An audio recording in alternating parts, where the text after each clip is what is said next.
Good evening, everyone, and Happy New Year. Today is January 19th, 2015, and welcome back to Veterans Voices, a monthly talk show focusing on veterans issues. I'm your host, Nathan Johnson. My co-host, Kevin Graves, unfortunately is missing tonight, but tonight's show is going to be great. Tonight's show is about Reboot 2, Jobs for Vets. We'd like to kick off this episode with a video from the Department of Labor starting Marine Corps veteran Montel Williams.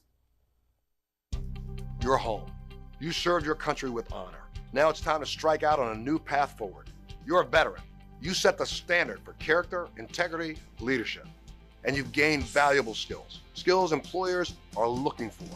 At jobcenter.usa.gov, you can get access to personalized services and the support you need to find the perfect career.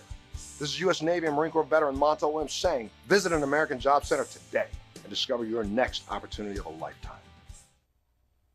Tonight's show is second in our Reboot series. This is Reboot 2, Jobs for Vets. We have a great group of guests for you tonight who will share information about veterans entering the workforce, both the challenges and the rewards that come with that. So tune in, stay tuned in, call in, and get involved.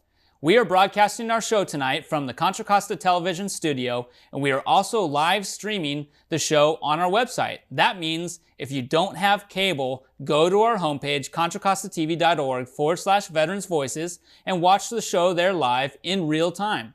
We will be taking your calls, emails, and live chats anytime during the show. We welcome your opportunity to engage in the show. Our phone number is 925-313-1170, and our email appears below. We welcome you to ask questions anonymously through our live chat link located on the top left of our homepage. We know you're out there watching the show tonight, and we really want you to call in and ask questions. Tonight, we want to hear your thoughts on the topic. When you left the military, did you get a job right away? What challenges did you face? Was that job similar to what you did in the military? Was it like your MOS? We want to hear your experiences, so call now, email, or live chat us at CCTV tonight.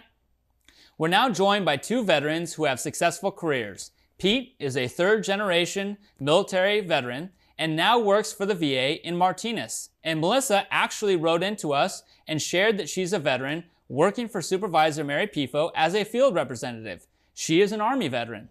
Welcome, Melissa, and welcome, Pete. Welcome. Thank you for having me. Thank you for having me as well, Nathan. Thanks for being on the show. I've known you both for several years now, Pete, since 2005. Correct. And when you were in the Marine Corps on your way to Iraq. Yep. And Melissa, I've known you for a little bit less, several months now, though. Yeah. And you and I first met when you watched the show, and you wrote an email into us saying, how can I help this show? And now you work for the county yourself. Yes. So it's fantastic. You're both from Contra Costa County, so you're local residents, which is great. And thank you for being on the show tonight. So Pete, you work for the VA. I introduced that. What do you do for the VA? I'm a supply technician in the prosthetics department. Okay, and what was your job in the Marine Corps? My MOS was supply admin 3043.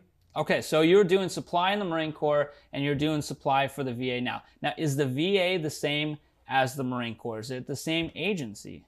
No, it's not. It's not. How is it different? How is the Marine Corps different from the VA? Well, the Marine Corps is a little different from the VA in the sense that, I have to wear a uniform every day. Mm-hmm. We have formation every morning, and then we have to get a haircut every day. Get a haircut every week, at least. Every week. Yep.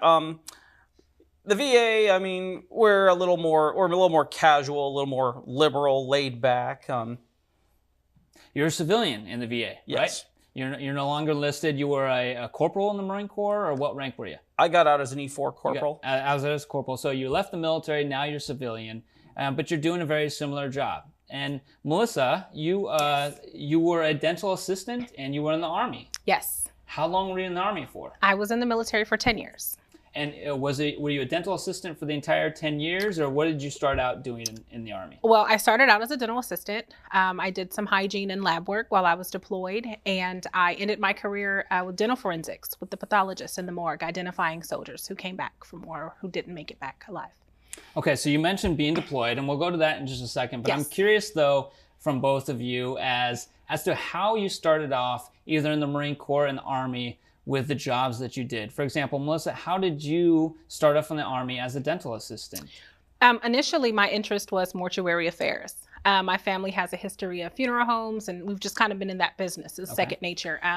It wasn't available to me at the time, but dental had also piqued my interest. So, yeah, I went into that field. And did you work with a recruiter to identify that, or did someone who was already in the dental field kind of advise or recommend that you go into that MOS in the military occupational specialty, or how did you pick dental assistant then from mortuary affairs? I did. I worked with a career counselor and my recruiter, and they suggested that that might be, you know, a similar fit, at least in the medical field, to keep my interest peaked.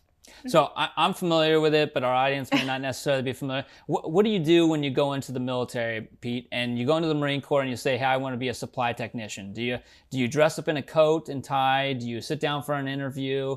Do you submit a resume and they say, you know what, Pete, I think you'd be a good supply technician in the Marine Corps? Well, what I did was I went to the Marine Corps recruiting station back in 2003, and I said, hey, I would like to be part of the Marine Corps, and you know, I'm interested in joining. What is it that I need to do? And then I talked to the recruiter, and I told him that I'd be interested in going into the reserves because at the time I was working in a career field that I really enjoyed. And interesting. Okay.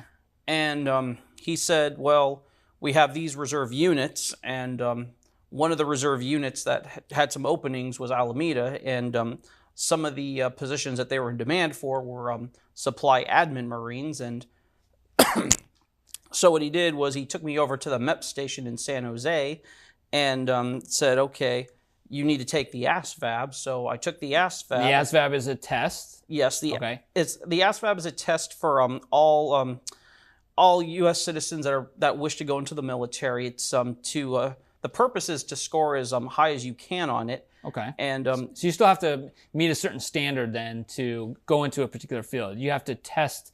Is it similar to the SAT or similar to? No. Okay. So it's a test that you have to basically qualify for the position and find out if that's the responsibility or that's the duties that you can hold. Right? Yeah, it's more of an aptitude test. It's to see where your strengths lie as far as like vocational skills go. And I scored a 95 on the exam on the ASVAB, and that enabled me to pretty much pick whatever MOS I wanted, and then I chose supply admin. Yeah, great. So I remember taking the ASVAB. I'm familiar with it, but I'm glad that you pointed out the ASVAB test, and I'm glad you pointed out it starts with a recruiter. And so you pointed out something very interesting, and it's good for us to talk about this at this point.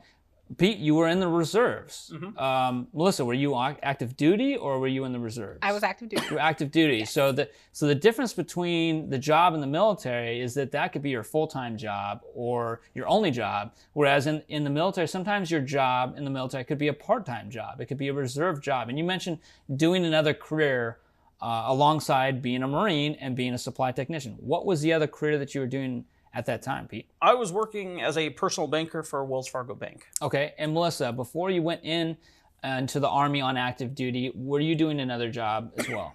I was. I worked for the Oakland Housing Authority. And what were you doing for the Housing Authority? I was a case manager's rep. So I would meet with the families who received government assistance, do financial updates, anything they needed to do to maintain their benefits through the Housing Authority. Great. So you both had careers to a certain extent before you joined the military, and you may have joined the military for different reasons. Pete, I know you shared with me recently your story of joining the military is that it was inspired by 9/11, right? And Melissa, yes, I don't know if you joined the military after 9/11 or maybe before, but I know a lot of people join the military because of certain inspiring events in their life. But let me ask you, was the training as a dental assistant or a supply technician, was the training and holding that job and developing that experience in the military, was that any part of the influence of why you decided to join the military? Well, for me personally, I come from a family of service members. Mm-hmm. Now, most men in my family have either been in the Army or the Marine Corps, so I had a passion for it young. During my training as a dental assistant, I quickly learned that it's a lot different than actually being with the patient, actually performing those procedures.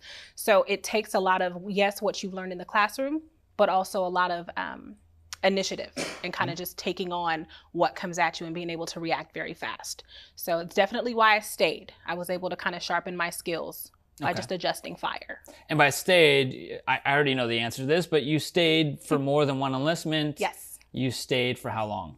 I stayed into my second enlistment. I was medically separated for injuries that I got in Iraq in 2009 that never Total quite of healed. 10 years Yes. in the Army, which is quite a career in the military. Most people do, like myself, they do 4 years. They do one enlistment and they're gone out of the military. But you stayed, you did 10. Yes. Some people stay 20 years and retire. But oftentimes people just serve 10 years or they're medically retired because of an injury and are getting out of the military at that point. Well, I thank you for both of your service. That's really respectable that you served in the military. Now, tell me a little bit about training in the military and how well you're trained in the job that you actually do in the military. For example, going, Pete, to supply school. Does the Marine Corps just stick a uniform on you and send you into a supply warehouse and have you organize flak jackets and Kevlars? Or no? How? Tell me about the training the supply technician goes through. Well, after graduating from combat training down in Camp Pendleton, I remember the early morning after, they woke us up like at 0300 or 3 a.m. and then they boarded us up on one of those shuttle buses to the airport, and then they flew us over to Camp Johnson, which is near Camp Lejeune in North Carolina. And that's where your training is. That's where the supply training is. Okay, so so you're there, and do they teach you to do your job?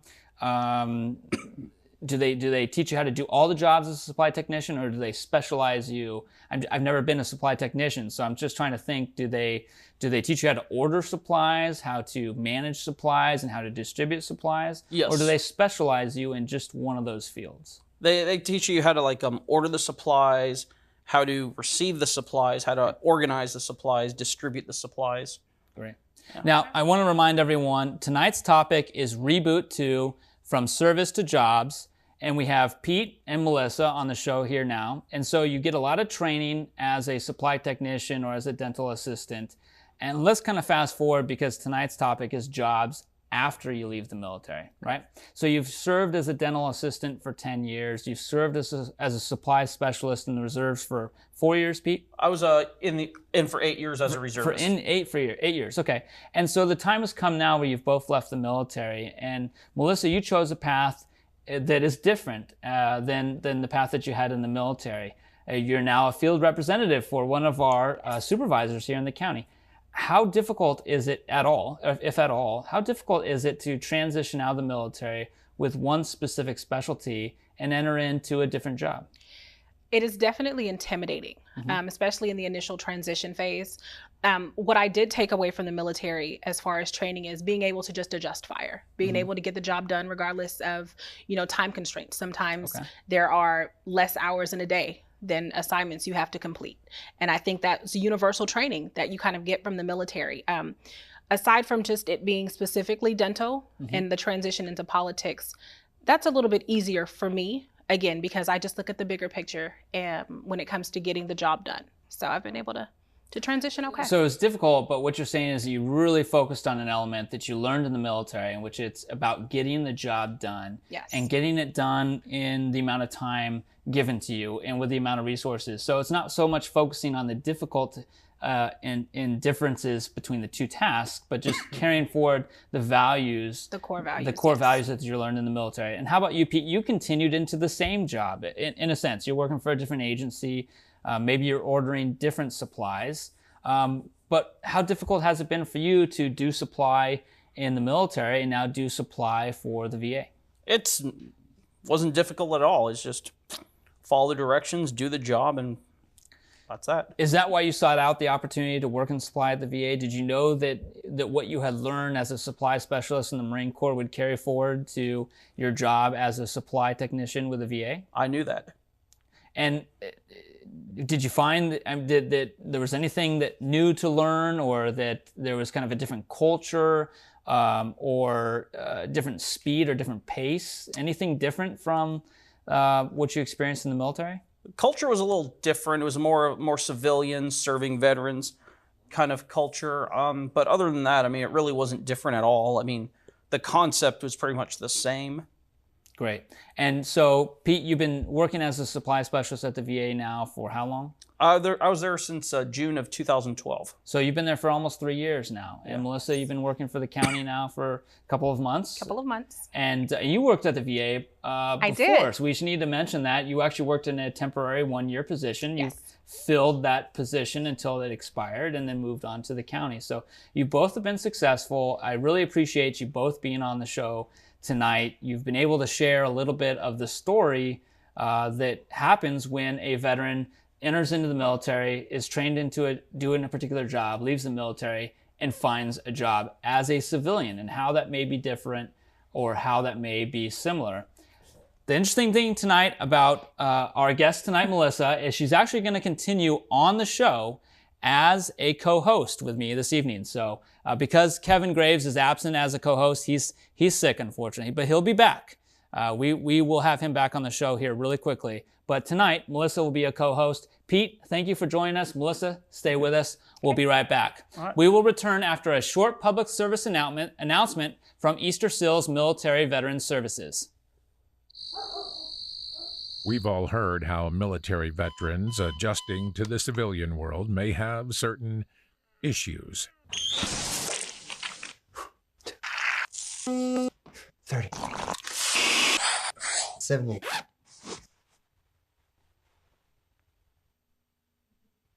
If only everyone had this issue. No matter what challenge they face, Easter Seals is here for America's veterans. We're back live in Contra Costa Television Studio. If you are just tuning in, this is our job special called Reboot 2, Jobs for Vets. Call or email us with questions or comments. We are now joined by Brad Yoder, an employment representative with California's Employment Development Department. Welcome, Brad. Thanks, Nathan. Hey, thanks for being here. I've known you for a couple of years now. You're an Army veteran. Yes. You served as an MP. Yes. You served during the 90s in the Army? Yeah, Gulf War era. I was War actually in Germany wandering fences for 12 hours a day while the Gulf War was on. So. Great. And you live here in Contra Costa County. You're very well invested into the veterans community. You're a member of Delta Veterans Group, Veterans Employment Committee. You're a member of the board of the Stand Down on the Delta. You're even wearing your Delta Veterans Group shirt tonight, proudly. Yes. So it's an honor to have you on the show tonight. Thank you for being here. It's important that we have the discussion about the agencies that help veterans navigate through the job search opportunity. Veterans are successful in finding jobs, and later on we'll get to the hiring managers that seek out these veterans. But sometimes it takes an agency, or even what I prefer to say, an individual like you, Brad, and how they have to work hard like you work.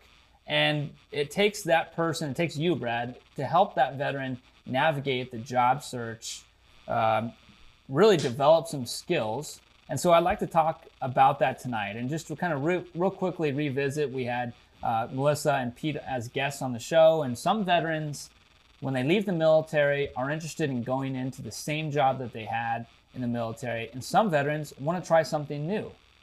To what extent, Pete represented the person staying in the same job, Melissa represented the person changing jobs. To what extent do you find veterans wanting to stay in the same field in which they served in the military? I would say the majority of the veterans that come in are ready to do something else. Maybe being in combat makes that job more intense. Maybe you don't want to do that anymore. Or, it reminds you of certain things that you don't want to remember. So a lot of veterans want to get their education and find a new job, something that's different than what they were doing before. Okay, so they're trying to maybe just get away from something, or no longer continue to do something which may remind them of a very difficult time in the military. Yes. So just serving in a combat zone. Right? Yes, they've been there, they've done that, they don't need to deal with that anymore. So.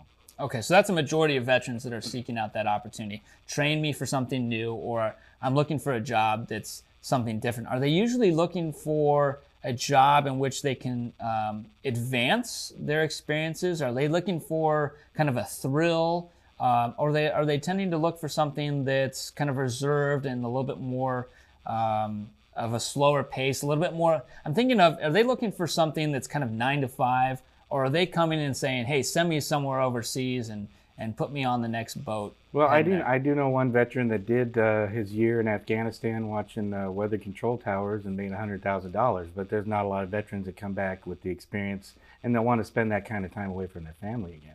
A lot of them, you know, they want to get that 9 to 5 job. I try to help them with federal employment. A lot of federal jobs are 8 to 5. Union jobs have good benefits and good hours. They definitely, the military is, you know, 24/7, and they don't really want to do that anymore.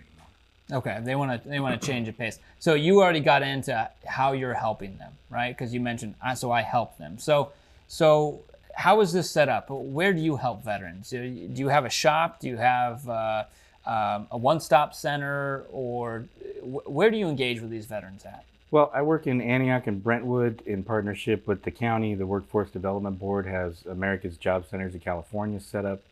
And what I do is initial assessments of a veteran's abilities, education, experience. And we look at the labor market. EDD has a fantastic labor market website that has information on all kinds of careers and industries. And we can just map it out. I mean, if you want to start here, where am I going to be at in 5 years if I stay in that, you know, in that job? If they're not ready for that yet, we have workshops where we do interviewing techniques. We help them with their resumes. We even bring in employers with the Veterans Networking Job Club, and so we have a lot of things available. Okay, let's get into that more in a second here. I just want to remind our audience tonight that tonight's topic is Reboot 2, Jobs for Veterans, and I want to invite everyone to call in and ask a question or leave a comment. We have specific questions for you tonight. We want to know from our audience, when you left the military, did you go into the job field? And did you choose a job that was similar to the job that you held in the military? So please call in. We really want to hear from you in our audience tonight. And you have an opportunity to call in live or to leave an email or a chat. So Brad, you mentioned writing resumes and interview skills, and those are not things that are required to go into the military.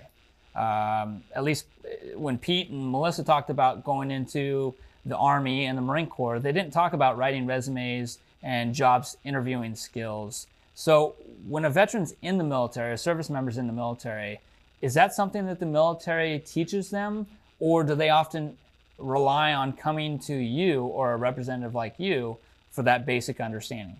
Well, I'm sure you were E5 in the Marine Corps. You had a panel interview to become a non-commissioned officer. So that's kind of an experience that an interview would have in the civilian world. But once again, when you're comparing the military and the civilian world, even if it's an interview, it's like, you know, it's very different. That's a good point. That's the reason for the interviewing workshop is the questions are going to be different. Your answers are going to be different. Your experiences are going to be different than when in the military. In the military, you knew everybody that was on that panel probably, or, you know, were friends with them or something. I mean, you knew those people. When you go to an interview at a company that you don't know a lot about, you're not going to know any of them. You're going to get that nervous feeling, you know, even though you might have yourself convinced, I'm going to go in there, I'm going to nail that interview because, you know, I was a gung-ho soldier. Well, you know, nervousness captures everybody. So that practice really helps to get a good interview experience. It's important that you mention that. And I mean, as you're talking about that, I'm kind of remembering in my own mind, Melissa, I'm sure you are as well, those opportunities in which, you're right, you did interviews in the military. You were kind of put in the hot seat and asked questions, and you had to answer correctly. And so you do develop that skill in the military, but there are some variables that are going to change up. You're not going to know the interviewers during a civilian opportunity for employment. So how do you teach them? What do you teach them? Do you sit down like we're doing here in a room and sit across from them and do some mock interviews, or writing resumes? Do you send them through some classes on writing skills? Do you critique their resumes, cover letters? What specifically can you and other agencies that offer positions like yours, what can you specifically do to help veterans improve on a skill that maybe they already had from the military but need to refine? Explaining that skill in the civilian world. A lot of people don't understand military terminology and things like that, but you may have the exact experience that this company is looking for. You're just not mentioning it correctly in your resume. So yes, all the above of what you said, resume critique, targeting your resume. If you have a job at company A and a job at company B, and they're even just slightly different, you need to target your resume to each company. It has to be done, or that company may not look at your resume. Interviewing techniques. So we can set up a workshop with a couple more lights than this, just to give that feeling of intense interviewing pressure, to help you practice with those basic interview questions. Because there's always a couple of basic interview questions that are going to be on every interview, and you need to practice your answers. So, if I may, absolutely. what, if any, has been, what have you found to been the success rate for veterans who want to change career fields? With only military background or with military and civilian background? Because if they just have a military background and no education and they want to do a different job, I mean, honestly, it's going to be very difficult. I'm not saying it's impossible, but it's going to be difficult. Your best chances would be with unions that do pre-apprenticeship programs, Okay. that are going to train you in jobs, and companies that have internship programs and things like that. Even the federal government has pathways programs. I mean, there's great ways to get into a job that, you might not have done in the military. Okay. And it's important that you mentioned that it's going to be difficult, and it's important that we remind our audience, particularly the veterans who are watching, that they've faced difficult times before, right? And so, Melissa, I don't know to what extent you faced difficulty, but did an agency like EDD or did someone help you transition out of the military and find the job that you came across today? They didn't, and not simply because they weren't available to me. My transition happened rather quickly. I found myself in a position where I was looking for the resource. I just didn't necessarily have the time to wait for the resource to come to me. But I'm glad that the resources are available to veterans, especially here in Contra Costa County. And I hope that they're utilized as best as possible, because it's really an outstanding thing. Well, it's great that you said that, because it kind of shows some veterans utilize the service because they need to, and some veterans are able to do it on their own. We need to remind our veterans that they're capable. They can overcome challenges. Brad, I want to thank you for being on the show tonight. Thank you for what you do for veterans in our community. It's very important. Thank you. We're now going to show a public service announcement from the Department of Labor's Veterans Employment and Training Service Program. Listen up, employers. Veterans can be a great asset to your company or organization. Veterans have gained skills in leadership, teamwork, and performance under pressure. Veterans have received the very best training in their fields and are never afraid to tackle a tough situation to accomplish the mission. If you are looking to hire a veteran, the Department of Labor can help you make it happen. You hire a veteran today, you won't be sorry. Welcome back to Veterans Voices. Tonight's show is called Reboot 2, Jobs for Vets. We are now joined by Michael Galati, president of Galati Brothers Contractors out of San Rafael. Welcome, Michael. Good evening. Thank you, Nathan. Melissa, how are you? Good, how are you? Good, thanks. And I hope I'm saying the name right, Galati. Actually, that's a perfect Italian pronunciation. Nobody in America does that, so you nailed it. All right, Good job. great. Michael, it's fantastic to have here on the set. United Contractors, it came highly recommended from one of our previous guests, Mike Conklin from Sentinels of Freedom. Right.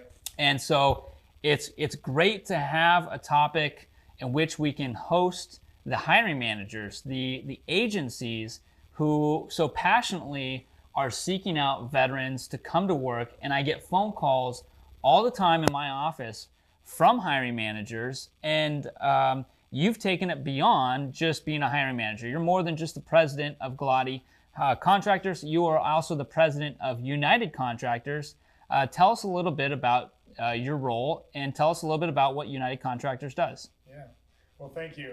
It's a great opportunity to share that. I think that for me personally, having a father and then 3 uncles that all served in World War II. That's right. And the whole respect of veterans and what they do for our country, we've always looked for opportunities. And I was president of United Contractors in 2013, so it was really the perfect storm at that time.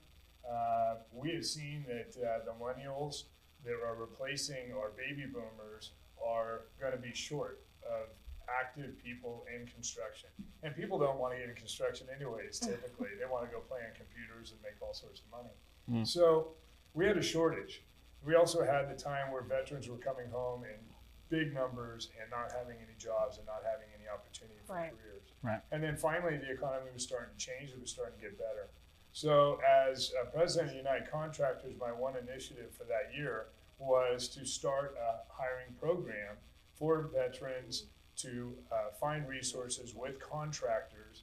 And so we started United for Veterans. Okay. And United Contractors has been doing that for 2 years. We use different associations like Sentinel of Freedom, plowshares. Swords, plowshares, right? Plowshares, yeah. Yeah. And hard hats to helmets and helmets to hard hats. Yep. So all those groups, but they are resources that help the contractors prepare to hire veterans, and it's been very successful. Now, would you contribute that success to the change in demographic of veterans? You know, it used to be years ago when you heard the word veteran, you would kind of visualize, you know, maybe an older person, but now the age is much, much younger. Real quickly here, Mike, I apologize. We're having a technical difficulty. Great question. I want to ask you to ask that question again, Melissa, in just a second. And while we're just dealing with this technical difficulty, we didn't have Mike's mic was not working. Mike, your I'm Italian. It should be loud enough. Exactly. So thanks for bearing with us. And while we're still working on this, I just want to remind everyone that we have the opportunity tonight to engage in the topic of jobs for veterans. And maybe you're a part of the audience and you're a hiring manager. Maybe you represent an agency or an organization, a business that wants to hire veterans. I think it's very important that you listen to Mike as our guest right now, because you're going to learn how to show a real effort in hiring veterans. And in showing that effort, you're going to learn what makes a veteran such an asset to your agency. What skills do they have that's going to add to the production of your company? So your microphone is working now, Mike. I'm being told by the control room. So please, Melissa, your question. Okay, well, earlier you spoke about the success with the programs. Right. And my question was, would you contribute some of that success to, again, the large number of veterans that are returning, and again, the change in demographic? You're getting a much younger group of veterans who are, you know, eager to work once they do cross over into that construction field. So has that been successful for you? It's been very successful, but I wouldn't attribute that as much as it is just a general awareness in the country that we have a responsibility to help our veterans. And through that awareness, they have found that, you know, the core values of the veterans, their approach, their positive attitude in construction, that's so important. You know, we're constantly dealing with adversity, changes, you know, being able to overcome and adapt and do things that, you know, people look for as supervisors of these workers. So their characteristics, their traits are very similar. And so they can roll into construction in a very easy and approachable manner.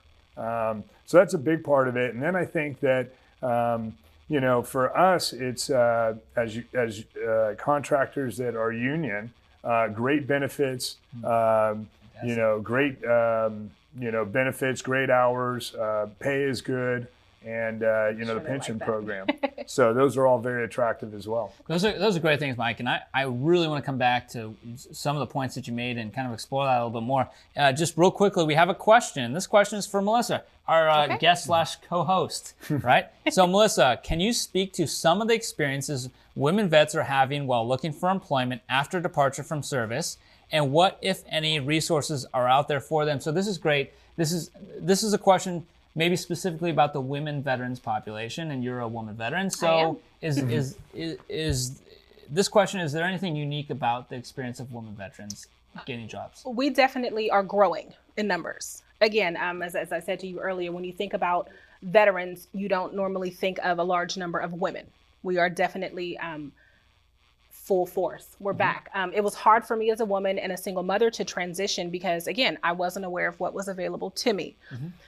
What made my transition easier for me was I was looking for a sisterhood, a bond, someone who understood the sacrifices and who could really relate to what I went through. I was fortunate enough to come across an organization called Alpha Gamma Xi, which is a military sorority. Tell me about that. Yeah, and through that, you know, I was able to reestablish those bonds and feel like I was important again. You know, it's one thing to take off the uniform, but it's another thing to have someone else who has taken off the uniform, but, you know, looks at you and says, I'm still here for you. I'm still your sister. So gaining support through the camaraderie element of having served in the military. Yeah. And that's fantastic. And I want to thank the audience member for that question and encourage others to ask the same kind of questions.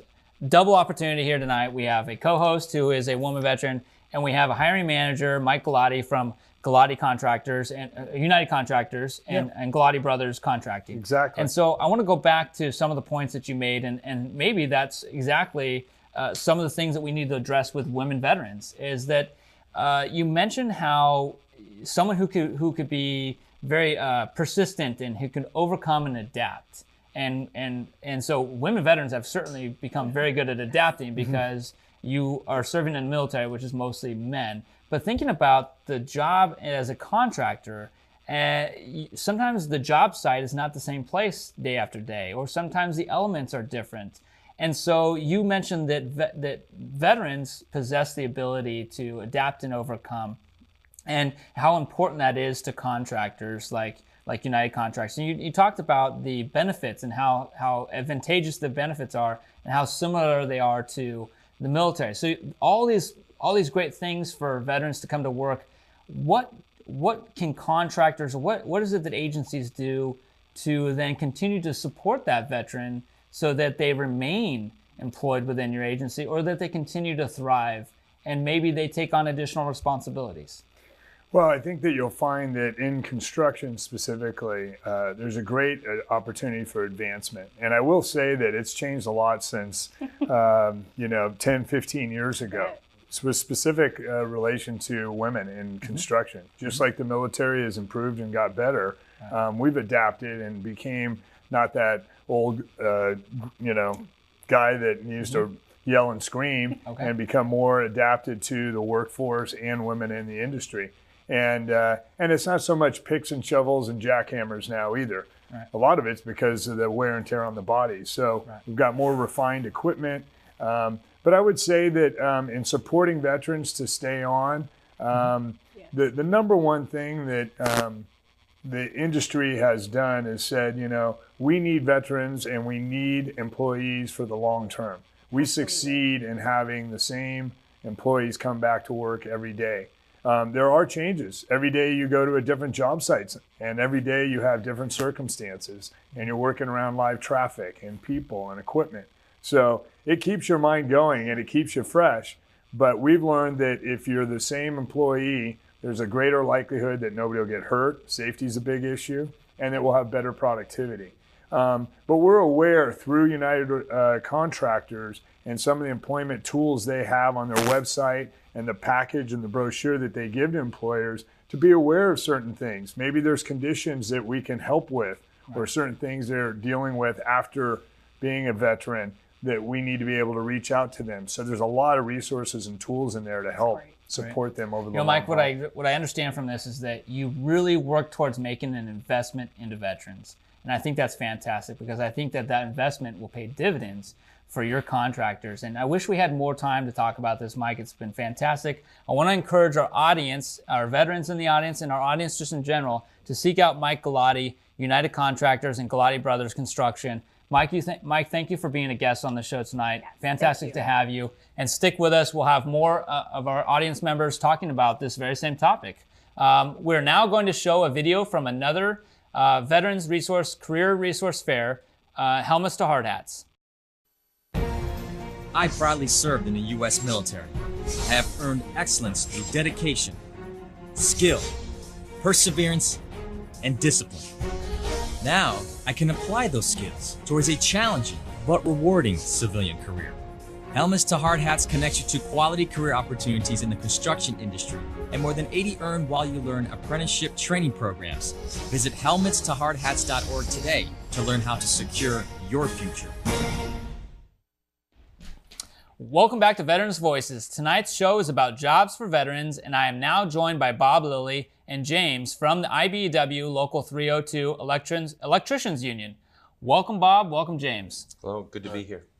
Yeah, thank you for being here. Bob, you and I made contact on the phone just a couple weeks ago, and James, you basically were told, hey, show up to the set and give us the perspective of a veteran going to work for one of the contractors. So you, James, tell us a little bit about your military service first. Well, I was a 91 Bravo. It's all-wheeled vehicle mechanic, and I found out a lot about myself, and I'm pretty mechanically inclined, and that's how I came to be where I'm at today in the construction trade. Okay, so you were in the Army. When did you join the Army? Geez, it was probably about 5 years ago now. Okay. Yeah, so yeah, I did about five years ago. Did 4 years, got out, and well, it was probably 5 years, and then I got in as an apprentice in the construction trade. Yeah. So time flies by really quickly. Yeah, it does. Yeah. It does. I haven't really counted. So you were in the Army for about 4 years. Did you end up having any deployments, or did you support No, any deployments? we were actually the support for moving out of Afghanistan, Yeah. and I got out before all that happened. Oh, I so see. yeah, so Great. we never really got to do Right. anything. Well, I appreciate your service. Very important. And Thank you joined us all the way from Dublin, Yeah, right? You live in Dublin, Dublin, yeah, so you came from outside our county. It means a lot that you would drive all this way to be a part of the show tonight. So thank you. Yeah, no problem. And Bob, yourself a little bit. You represent IBEW Local 307. Yeah, it's Local 302. 302, and, excuse and me. I have a real quick correction. My friend James is with the Sheet Metal Workers, Local 104. So we're not really brothers, we're sort of cousins in the building. Got it. Okay. Close, yeah. Great. So sheet metal, and And electricians. then electricians, yes, that's Great. correct. And I'm the Thanks, assistant Bob. business manager, and I'm very active in trying to get the word out to veterans. We do really a pretty good job of having veterans in our trade, but we want to do a better job. We want to get the word out to more veterans. Absolutely. Okay, so James is a veteran. He works for a trade. There must be a veteran working in IBEW. Why, Bob, is it that you're seeking out veterans to come to work for the contractors, for the unions? Well, that's an interesting question. If you think about the veteran experience, whether it's 10 years like you, whether it's one tour like or one 4 years, enlistment like yours, you're in a highly disciplined environment, highly skilled, highly trained, highly motivated, and there's a lot of maturity that comes with that 4 years in the service. And if you think about it from an employer standpoint, that's pretty much a dream employee.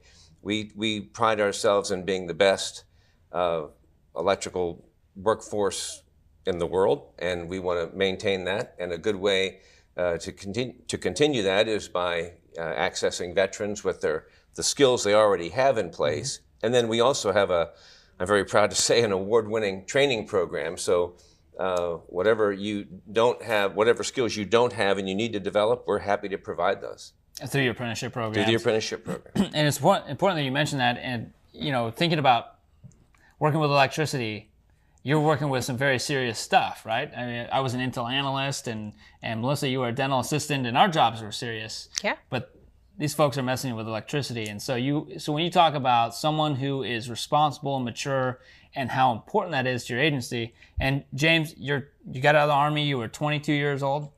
I was 23 when I got out. 23 when you got, did you feel that you had a certain level of maturity or life experience that was really applicable to these unions? Like, for example, when you went to work for the sheet metal union, did you kind of look in the room and say, you know what, I'm only 23, but I belong here? Yeah.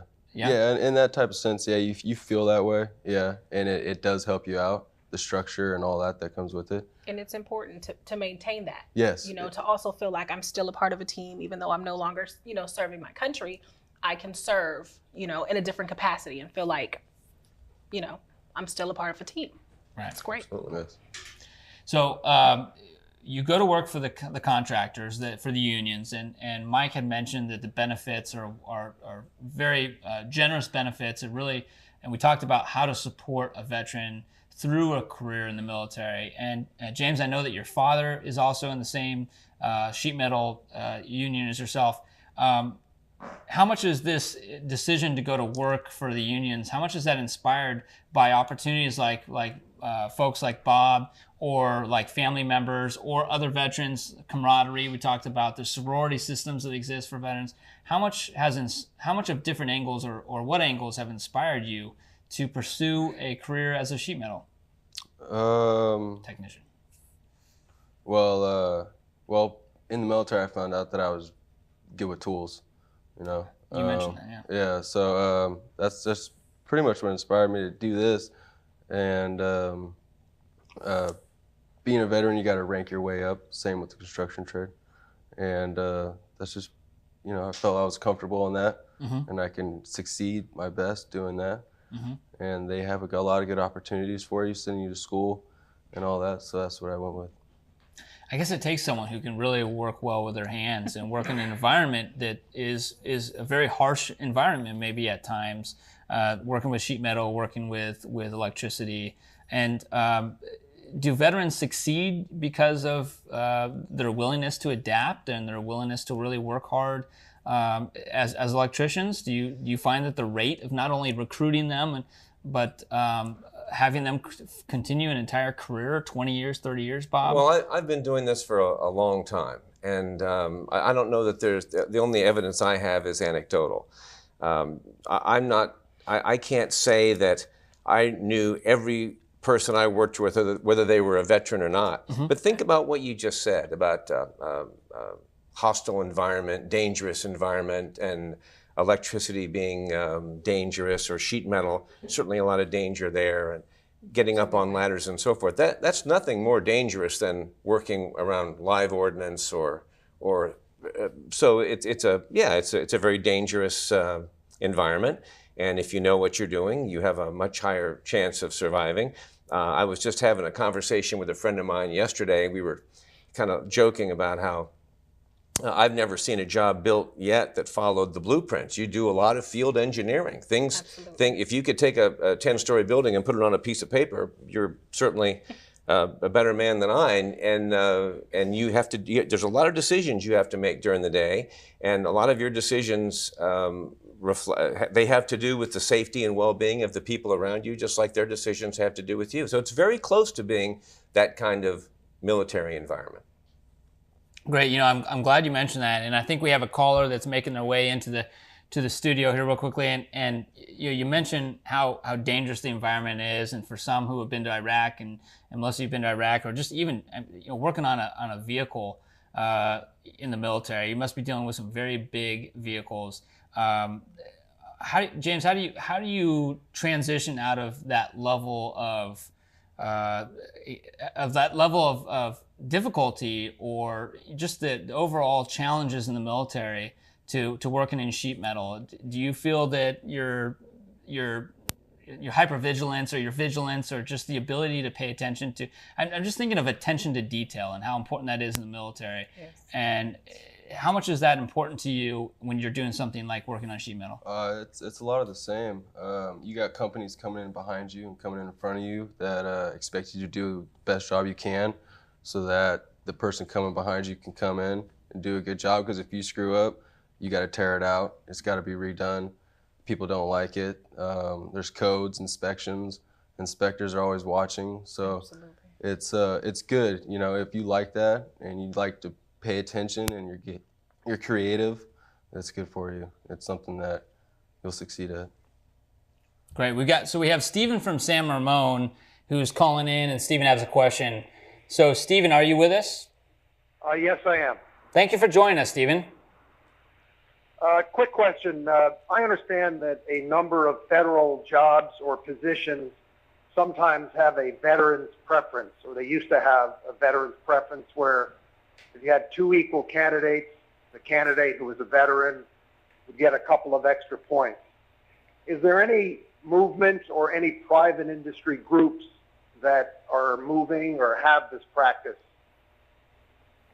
A great question, Stephen. Thank you for joining us. The question was initially pointing out the fact that the federal government has a veterans preference. They have a 5-point preference, 10-point preference, and the Veterans Recruitment Act allows them to actually appoint.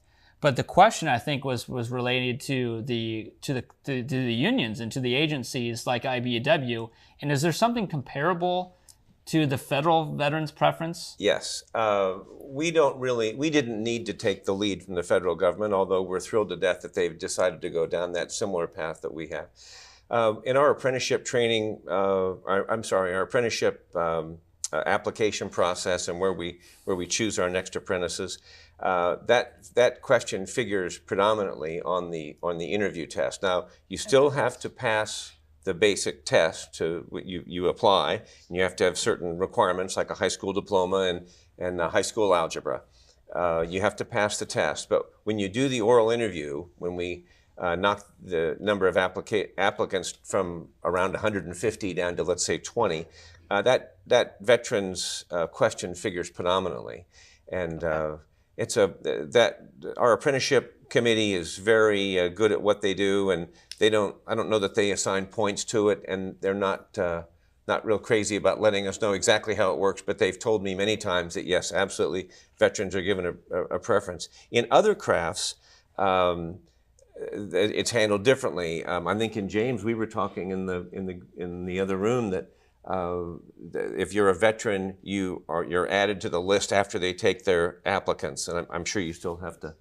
I want you maybe tell about how that works with your craft. Yeah, the sheet metal one, you have to take a test, and first you have to pass the pre-apprentice test, and then you get put into a class, and then you have to take a test, and then you get put on a list, and then after that, after you're ranked, you get ranked, and then after you're ranked, you get drawn into the apprentice program, and then also if you're a veteran, they'll take so many veterans after they've taken so many of the apprentices that have. Great. Yeah. Well, I'm really glad that the agencies offer that. I mean, I think everyone's very familiar with the federal agency. Contra Costa County offers a veterans preference. I think it's important for us to point that as well. But the fact that the unions just make it a little bit easier for the veteran to be competitive, and then knowing that when they hire them, that they're going to go to work for them and work really hard and adapt really well is important. We have a chat question, so I want to get to the chat question. It says, as a veteran and a woman that worked in the construction industry,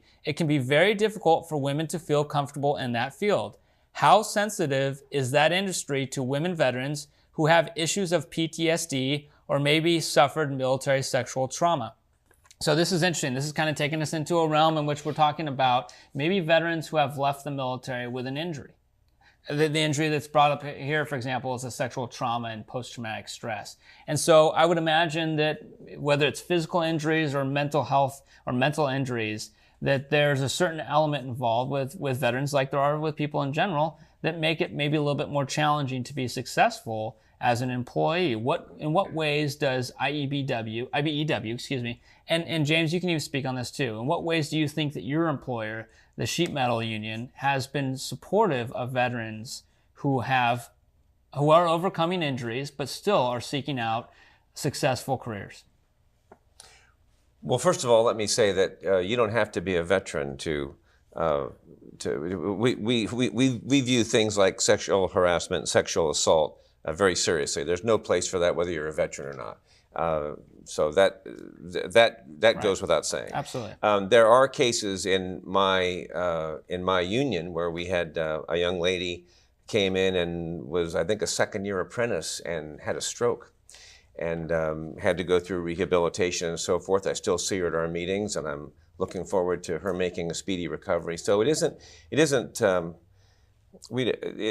just that you have to be ready to go to work every single time. When you enter our trade, our union, and I'm sure it's the same with yours, James, it's really a brotherhood and a sisterhood. It's a family, and we do our best to take care of our folks, and if they have challenges, short-term or long-term, we do our best to see. It sounds like there's awareness, sensitivity, and maybe even compassion and understanding for it, and that if someone has a physical injury or a mental injury, that they're still going to be accepted. I guess maybe sometimes people view the contractors or the unions as maybe not a place in which someone who has a disability can come to work. If you can't work, if you're not physically able to come to work, then you don't belong here. But that's not true. It sounds like there is room for someone to still have a place working as an electrician or working in sheet metal. Bob and James, I wish we could talk about this a lot more because there's a lot we haven't even talked about, and it's gone by way too quickly. James, I want to thank you for your service. No, thank you. I want to thank you for being on the show tonight. Bob, I want to thank you for what you do for veterans with IBEW Local 302. It's going to get better. On our website, you will find a link of helpful veterans resources that were discussed in tonight's show. If you don't have access to the internet, call the Veteran Service Office number listed on the bottom of the last screen. Or general list of career resources for veterans, visit va.gov/jobs. The Department of Labor has some great videos and resources. They can be found at dol.gov/vets. I'll let Melissa read the rest of this. For the Easter Seals Military and Veterans Services, go to easterseals.com/veterans. For veterans job resources in California, visit edd.ca.gov/veterans. United Contractors is a great resource for employers, and they can be contacted at 925-855-7900 or go to unitedcontractors.org/veterans. We talked about Helmets to Hard Hats tonight, an organization that's all about hooking up veterans with jobs. Visit them at helmetstohardhats.org. Lastly, we would like to direct you to the Contra Costa County Veterans Service Office, which has a wealth of resources for you. Go to their site or call 925-313-1481. There are some great events coming up in this area. On January 22nd, Veterans of Oakley is hosting a free dinner at the new location, the Old Firehouse on 2nd Street. Dinner starts at 6 p.m. Call Smitty at 925-642-4218. The Diversity Employment Day Career Fair will be held in Oakland on January 27th. This is a free event and a great job resource for veterans. Call 562-409-0056 for info. On February 1st, Super Bowl Sunday, we have a couple of events. First, the Vietnam veterans of Diablo Valley are hosting a Super Sunday crab feed at 1 p.m. in the Danville Veterans Memorial Building.